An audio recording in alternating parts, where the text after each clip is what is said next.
जी बिल्कुलु 2025 जो साल ख़तमु थी वियो आहे। हिन वक़्तु जेको आहे त 2026 जो नओं साल शुरू थी चुको आहे। 2025 में छा वियो वापिरियो उन हवाले सां सिंध जी मशहूरु फ़नकारा शाइना अली असां सां मौजूदु आहे। उन सां ॻाल्हि ॿोल कंदासीं त उन 2025 ऐं 2026 में उन जूं कहिड़ियूं उमेदूं आहिनि। सभिनी सिंधवासियुनि खे अस्सलाम वालेकुम या अली मदद। बिल्कुलु हींअर 2025 खे असां ख़ुशियुनि सां ॻाए वॼाए हुनखे अलविदा कयो आहे त इनशाला हीउ नओं साल सभिनी लाइ सुठो गुज़रंदो।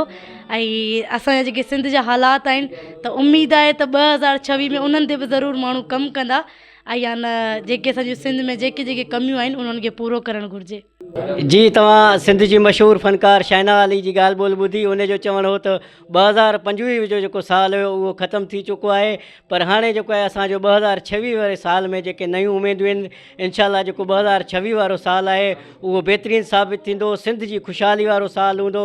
कैमरा टीम सां गॾु बाबू रसूल बख़्श खोसो, WTN शदादकोट।